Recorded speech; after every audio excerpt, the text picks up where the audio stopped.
Vamos que vamos.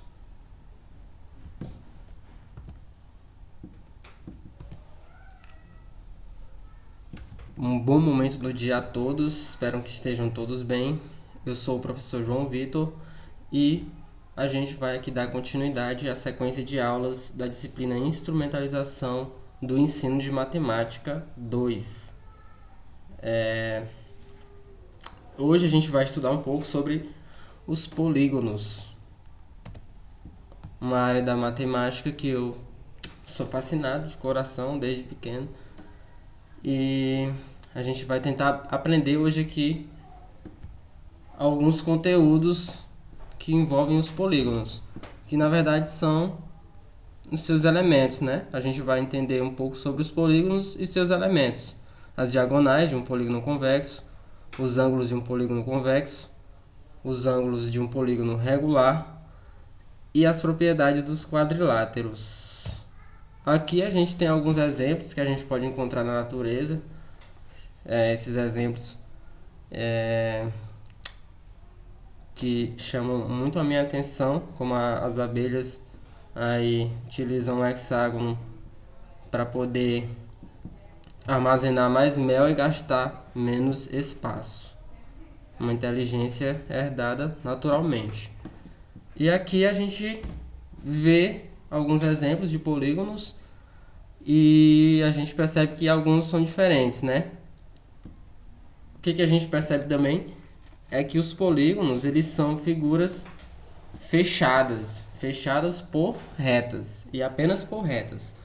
Então, sempre que a gente tiver uma figura plana, fechada por retas, a gente tem um polígono. E a gente tem que ter no mínimo 3 retas para formar um polígono. Não tem como fazer um polígono com 2 retas distintas em um plano. Então, essa é uma das regras para se existir um polígono também. E aí, o que significa polígono?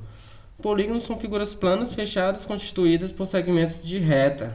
E a palavra vem do grego, que significa muitos ângulos. Polígon, muitos ângulos. E aí a gente vai entender os elementos de cada polígono.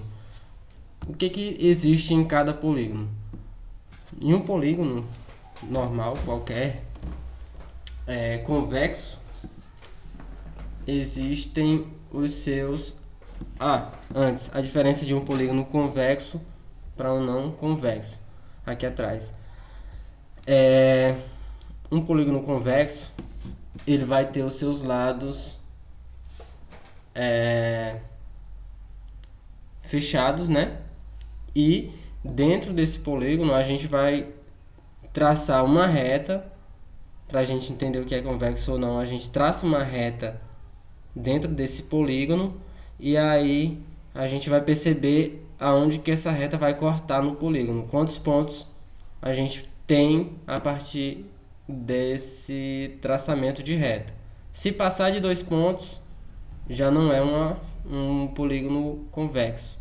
Aqui um exemplo aqui, ó, esse bumeranguezinho aqui, se a gente traçar uma reta aqui dentro dele, a gente vai acabar atingindo mais de 2 pontos desse polígono. Então ele vai ser não convexo. Existe essa diferença. Esses dois, convexo e não convexo, eles têm os vértices, que são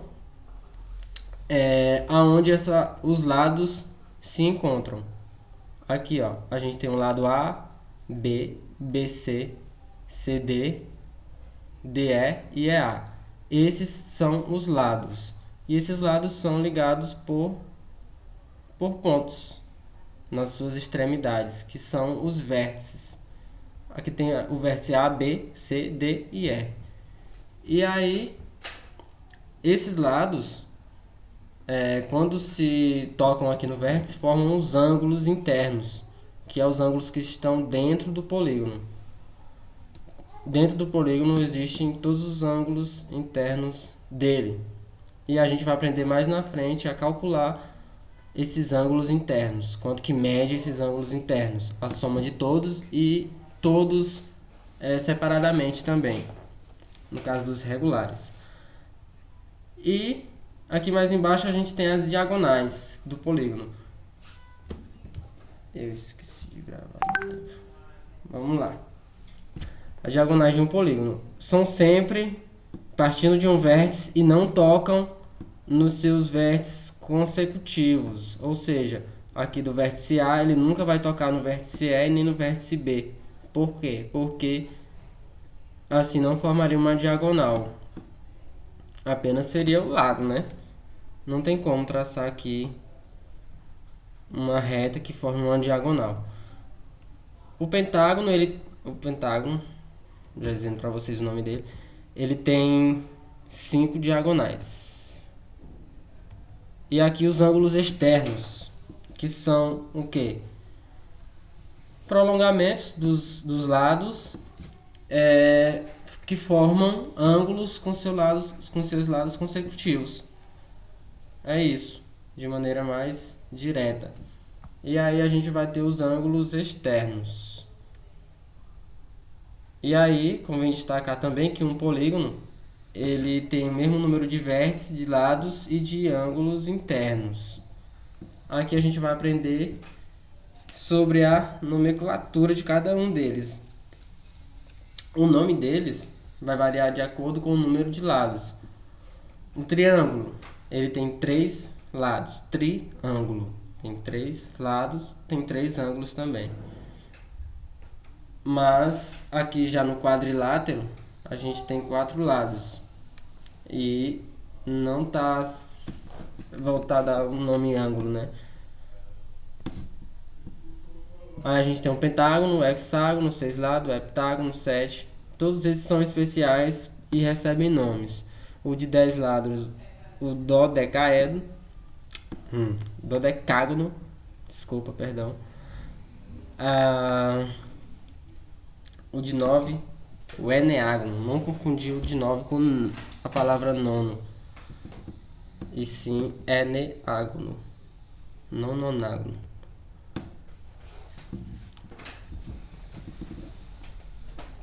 Lá atrás eu falei para vocês sobre as diagonais de um polígono. A gente vai aprender aqui como descobrir essas diagonais e como calcular essas diagonais. Se a gente quiser traçar as diagonais a partir de um vértice, a gente nunca vai poder ligar ele aos seus vértices consecutivos. Então, aí a gente já entende como é que a gente vai traçar as diagonais. Cada vértice vai se ligar os demais vértices, menos a 3 desses vértices, que é o próprio vértice, né? E os seus consecutivos, quem está do lado dele. Assim, a gente pode descobrir, só que é um processo muito demorado para a gente se entender quantas diagonais tem em polígonos, digamos que de muitos lados. Que é o caso do dodecágono de 20 lados. Para calcular as suas diagonais, demoraria muito tempo. De onde vem a imaginação do cálculo das diagonais, né? É simples.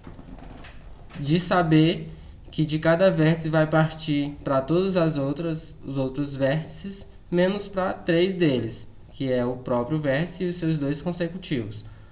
Ou seja, basta a gente multiplicar o número de vértices por o número de vértices menos 3.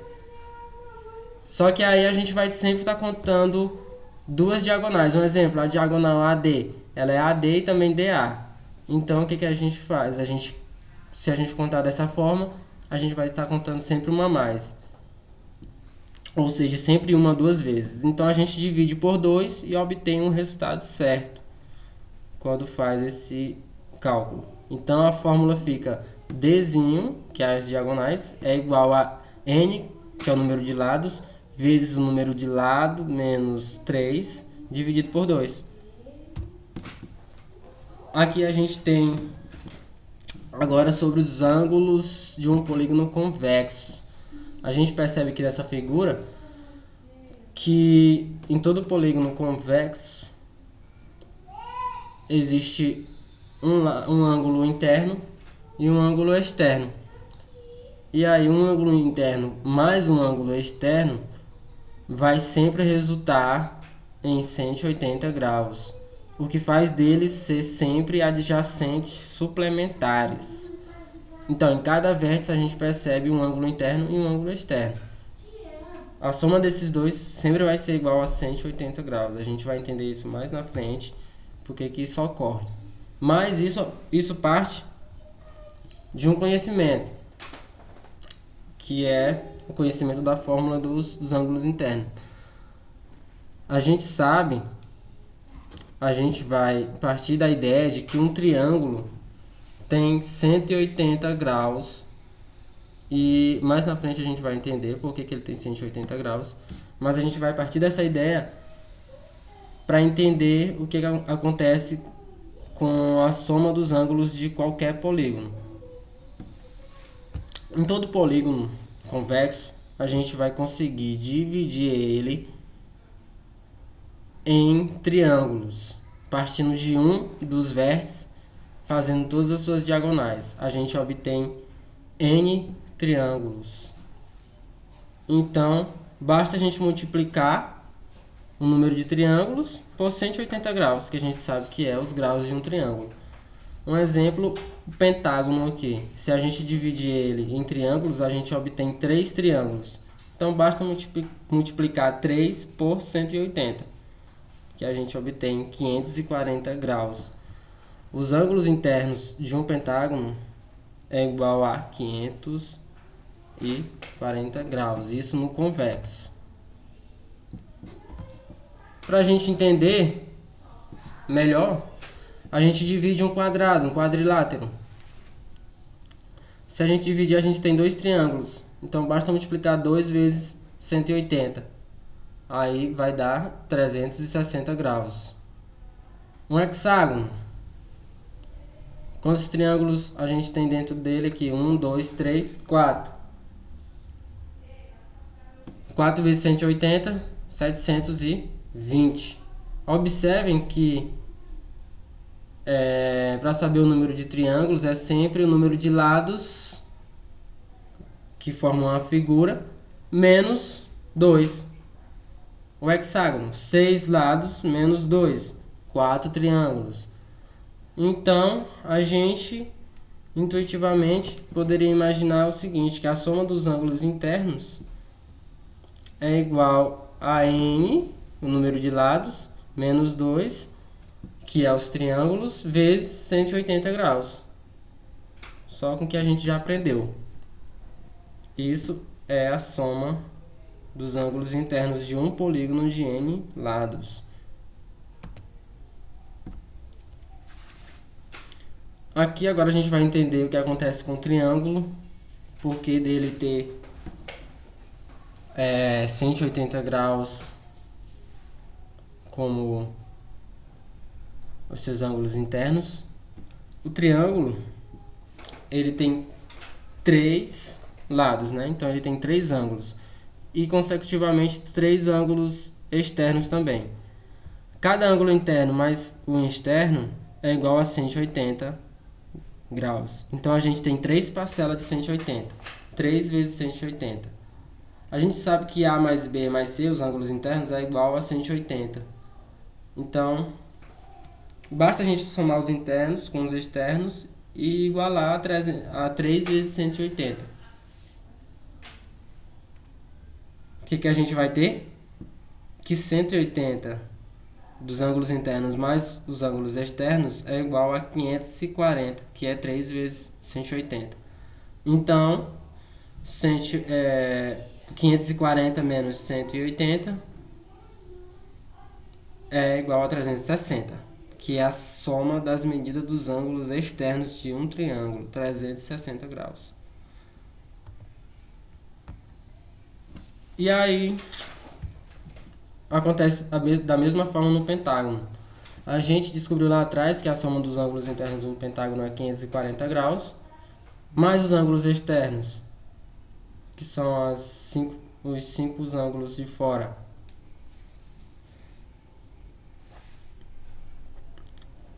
é igual a 5, que é o número de lados, vezes 180, que dá 900 graus. Então a gente tem 900 menos 540, que é igual a 360.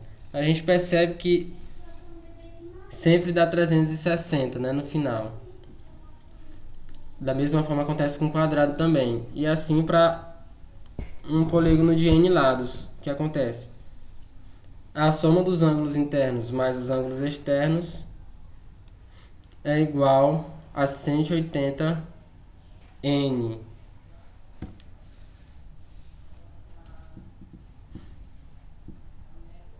É igual a 180n, que é o número de lados vezes os ângulos de um triângulo, né? Aqui a gente vai entender como é que funciona num polígono regular. Ora, se é regular, ele tem todos os lados iguais e todos os ângulos internos congruentes. Se os lados são iguais, tem a mesma medida, todos os ângulos internos vão ser congruentes, vão ser iguais também. Então basta a gente saber a soma dos ângulos internos e dividir pelo número de lados. Não são iguais, a gente então vai ter o resultado de um lado e a gente vai ter o resultado de todos os outros lados, que vão ser todos iguais e congruentes. Ou seja, o número de triângulos menos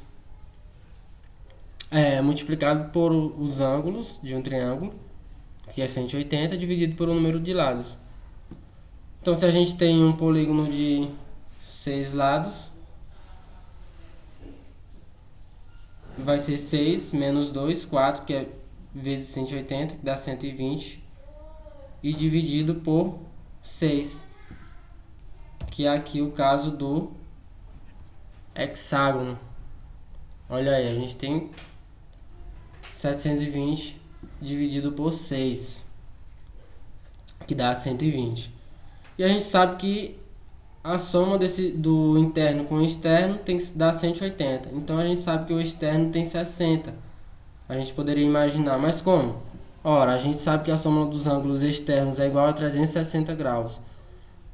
A soma dos ângulos externos de qualquer polígono convexo é igual a 360 graus. A gente divide pelo número de lados, que é regular, a gente tem 60 graus aqui no hexágono.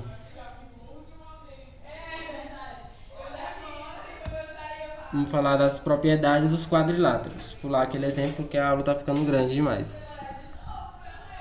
As propriedades dos quadriláteros vão ser as mesmas propriedades dos polígonos convexos. Ora, a soma dos seus ângulos externos. Não, a soma aqui dos quadriláteros vai ser sempre 360, porque dividindo em dois triângulos vai dar sempre 360, né? 2 vezes 180. E aí a gente tem a classificação desses quadriláteros. Essa classificação vai ser de acordo com a sua posição relativa entre os lados. Ou seja, tem os quadriláteros de lados paralelos, tem os de lados paralelos e com lados não paralelos, e tem os lados iguais também. Então a gente tem 3 classes aí de quadriláteros. Os paralelogramos, como é que funciona eles? Os seus lados são opostos e congruentes. A gente sabe que eles são paralelos, então eles vão ser opostos e congruentes. Possuem ângulos adjacentes suplementares, possuem ângulos opostos congruentes. E as diagonais de um paralelogramo sempre se cruzam em seus pontos médios. O que é um ponto médio? É o que está no meio da figura, de acordo com a distância dos seus lados. Um exemplo aqui, o retângulo. O retângulo ele tem as suas diagonais congruentes e que se tocam no ponto médio. Aqui o losango, as diagonais dele são perpendiculares, ou seja, formam 90 graus e se tocam no ponto médio. O quadrado, ele tem todos os lados iguais e as suas diagonais são perpendiculares e congruentes, ou seja, tem o mesmo tamanho e também se tocam no ponto médio. E por fim a gente tem os trapézios. Diferentes dos outros, eles não se tocam no ponto médio e ele tem duas bases, né? A parte de cima e a parte de baixo, a base maior e a base menor, e alturas iguais. E aí os ângulos da base e as diagonais são congruentes quando a gente tem um trapézio isósceles, que é quando ele tem a sua altura aqui igual e as suas bases diferentes. E aqui as nossas referências, que foi um site de onde eu tirei algumas imagens, o livro do José Rui Giovanni, né, de 2018, do 8º ano, né, onde o título é A Conquista da Matemática, e outro site que eu tirei algumas propriedades dos quadriláteros. Aqui a gente encerra